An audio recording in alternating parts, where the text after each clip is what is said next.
नमस्कार मित्रांनो, आता प्रतीक्षा संपलेली आहे आणि मुख्यमंत्री माझी बहीण लाडकी योजनेअंतर्गत ऑनलाईन जे काही अर्ज आहेत, ऑनलाईन फॉर्म आहे ते सुरू झालेले आहेत. नारी शक्ती दूत ऍप मधून स्वतः तुम्ही महिला आपला फॉर्म भरू शकता.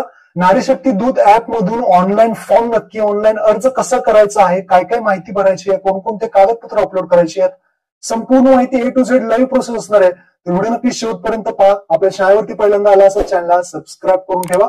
अशाच महत्वपूर्ण व्हिडिओ तुम्हाला भेट राहतात. तर चला मित्रांनो, व्हिडिओ सुरू करूया. ऑनलाईन फॉर्म भरण्यासाठी तुम्हाला प्ले स्टोर वरती यायचंय. प्ले स्टोर वरती तुमच्या सर्च करायचं आहे नारी शक्ती दूत ऍप, किंवा तुम्ही नारी शक्ती ऍप सुद्धा सर्च करू शकता.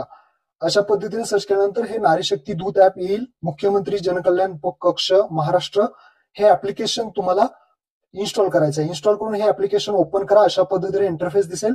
इथं आल्यानंतर सर्वात पहिल्यांदा तुम्हाला मोबाईल नंबर विचारला जाईल. ज्या महिलेचा तुम्ही फॉर्म भरताय त्या महिलेचा इथे मोबाईल नंबर टाकायचा आहे. त्यानंतर खाली ऍक्सेप्ट टर्म्स अँड कंडिशन वरती टिक करायची आहे आणि खाली स्वीकारा या ऑप्शन वरती क्लिक करायचं आहे. त्यानंतर खाली लॉग इन ऑप्शन वरती क्लिक करायचं आहे. ज्या महिलेचा फॉर्म भरताय त्या महिलेचा नंबर करून लॉग इन करायचा आहे. ओटीपी येईल, तो ओटीपी इथे टाकायचा आहे आणि खाली तुम्हाला व्हेरीफाय ओटीपी या ऑप्शन वरती क्लिक करायचं आहे.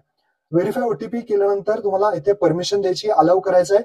इथे प्रोफाईल अपूर्ण आहे आपली, तर तुमची प्रोफाईल अपडेट करायची. आपली माहिती भरण्यासाठी येथे क्लिक करा. ही निळी लिंक तुम्हाला दिसेल, या निळ्या ऑप्शन वरती तुम्हाला क्लिक करायचंय. आपली माहिती भरण्यासाठी येथे क्लिक करा. इथे क्लिक केल्यानंतर तुम्हाला तुमचं पूर्ण नाव, ज्या व्यक्तीचा महिला आहे ती त्या महिला किंवा अविवाहित असेल किंवा मुलगी असेल त्या मुलीचं पूर्ण नाव, महिलेचं पूर्ण नाव टाकायचं आहे. महिलेचा जर ईमेल आयडी असेल तर तो टाकायचा आहे, नाहीतर सोडून द्या. त्यानंतर जिल्हा विचारला जाईल, तर इथे जिल्हा जिथं आता महिला आहे तो जिल्हा. त्यानंतर तालुका विचारला जाईल, तालुका सिलेक्ट करा. त्यानंतर नारी शक्तीचा टाईप विचारला जाईल. टाईप म्हणजे नारी शक्तीचा प्रकार. तर महिला कोणती आहे, सामान्य महिला आहे का बचत गट अध्यक्ष महिला आहे, तर जी काही महिला असेल ती महिला टाकू शकता. आता महिला स्वतः फॉर्म भरत असेल तर सामान्य महिला हा ऑप्शन सिलेक्ट करायचा आहे. बाकीच्यांसाठी अंगणवाडी सेविका असेल, सेतू आहे, त्यांच्यासाठी त्या महिलांसाठी ऑप्शन आहे. तर स्वतः आपण महिला फॉर्म भरताय तर सामान्य महिला आणि अपडेट ऑप्शन वरती क्लिक करायचं आहे. आपली प्रोफाईल अपडेट झालेली आहे, सामान्य महिला, कारण आपण स्वतः फॉर्म भरताय. आता आपल्याला खाली 4 ऑप्शन दिसतील. त्यामध्ये पहिलं ऑप्शन आहे नारी शक्ती दूत. इथे पहा, नारी शक्ती दूत, इथे 4 ऑप्शन आहेत. त्या पहिलं ऑप्शन वरती क्लिक करायचंय, नारी शक्ती दूत. या ऑप्शन वरती क्लिक केल्यानंतर तुम्हाला वरती मुख्यमंत्री माझी लाडकी बहीण योजना हा एक ऑप्शन दिसेल. तर या ऑप्शन वरती क्लिक करायचं. इथे परमिशन मागितली जाईल, इथे अलाउ करायचं आहे. त्यानंतर हा फॉर्म ओपन होईल. हा फॉर्म आपल्याला भरायचा आहे. आता काय काय भरायचं आहे, पहिल्यांदा महिलेचे पूर्ण नाव, महिला असेल मुलगी असेल तिचं पूर्ण नाव, आधार कार्ड वरती जसं पूर्ण नाव आहे तसं टाकायचं आहे. त्यानंतर पती किंवा वडिलांचे नाव. आता पती किंवा वडील म्हणजे तिथं हजबंड किंवा फादरचं नाव टाकायचं आहे. लग्न झालं असेल तर पतीचं टाका, लग्न नसेल झालं तर वडिलांचं टाका. तर इथे ऑप्शन सिलेक्ट करून पुढे पतीचे नाव असेल किंवा वडिलांचे नाव ते टाईप करा. त्यानंतर जन्मदिनांक विचारला जाईल. इथे जन्मदिनांक निवडायचा आहे. 21 ते 65 वयापर्यंत जे काही जन्मदिनांक आहे तुम्ही तुमचा जन्मतारीख इथे निवडा. त्यानंतर तुम्हाला इथे तुमचं जन्म ठिकाण निवडायचं आहे. जन्म ठिकाण म्हणजे तुमचा जन्म कुठे झाला तो जिल्हा, त्यानंतर तुमचं जन्म ठिकाण तालुका आणि जन्म ठिकाण गाव. ज्या ठिकाणी तुमचा जिल्हा, तालुका, गाव, ज्या ठिकाणी तुमचा जन्म झाला त्या ठिकाणची माहिती इथे विचारलेली आहे. तर ती माहिती इथे टाका. त्यानंतर ग्रामपंचायत कोणती आहे, तसेच नगरपंचायत असेल, नगरपालिका, ते टाका. त्यानंतर पिनकोड टाका तुमचा आणि पूर्ण पत्ता टाका. अशा पद्धतीने पूर्ण पत्ता टाकल्यानंतर खाली तुम्हाला मोबाईल नंबर विचारला जाईल. तर महिला जो आहे त्या महिलेचा मोबाईल नंबर किंवा मुलगी असेल त्या मुलगीचा मोबाईल नंबर टाकायचा आहे. त्यानंतर आधार नंबर, महिलाचा जो काही आधार नंबर आहे तो इथे टाकायचा आहे. एकदम व्यवस्थित माहिती भरा. त्यानंतर खाली एक ऑप्शन आहे शासनाच्या इतर विभागामार्फत जर राबवण्यात येणाऱ्या काही आर्थिक योजनेचा लाभ तुम्ही घेता का.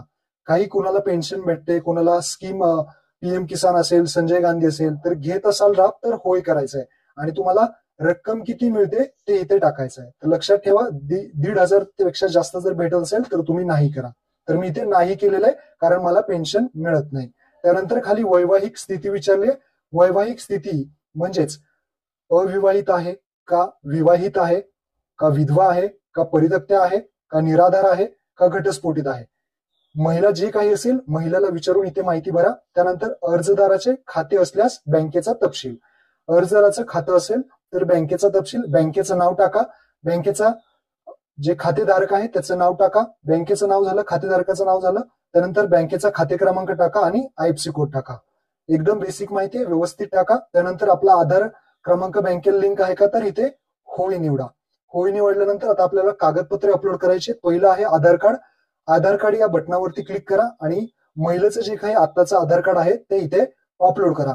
1 MB पर्यंत तुम्ही इथे जेपीजी फोटो जो आहे तो अपलोड करू शकता.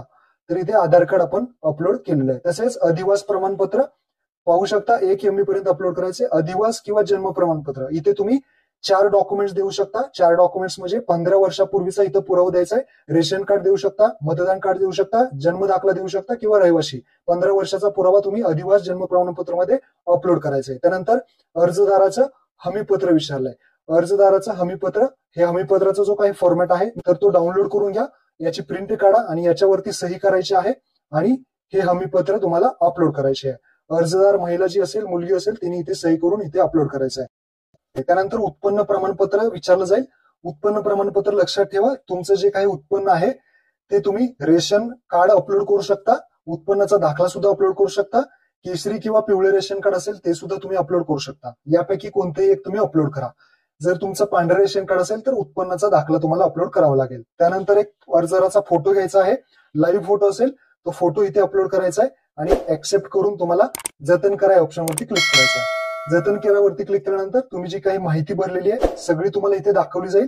डॉक्युमेंट्स कोणकोणते अपलोड केले ते सर्व दाखवले जाईल आणि त्यानंतर खाली तुम्हाला इथे खाली एक ऑप्शन दिसेल, फॉर्म सबमिट करा ऑप्शनवरती क्लिक करायचं आहे. फॉर्म सबमिट करा ऑप्शनवरती क्लिक केल्यानंतर एक ओटीपी येईल. तो ओटीपी तुम्हाला इथे टाकायचा आहे आणि हा फॉर्म सबमिट अशा पद्धतीने झालेला आहे. तर इथे फॉर्म सबमिट झालेला आहे, पाहू शकता इथे केलेले अर्ज आहे. केलेले अर्ज या ऑप्शनवरती क्लिक करायचा आहे. इथे आपला जो फॉर्म आहे तो इथे दिसेल, त्यावर क्लिक करा. फॉर्म सबमिट झालेला दिसेल, एक कोड दिसेल आणि तसेच कधी फॉर्म भरला आणि फॉर्म पेंडिंग आहे मुख्यमंत्री माझी लाडकी बहीण योजना, ते सुद्धा तुम्हाला असं स्टेटस सुद्धा चेक करू. काही दिवसांनी हा फॉर्म तुमचा चेक केला जाईल आणि डॉक्युमेंट्स बरोबर असतील तर तुमचा फॉर्म जो आहे तो ऍक्सेप्ट केला जाईल. तुमचा ऍक्सेप्ट झाल्यानंतर तुम्हाला जो काही पहिला हप्ता आहे 1,500 रुपयाचा तो मिळणार आहे. तर अशा पद्धतीने हा फॉर्म भरायचा आहे.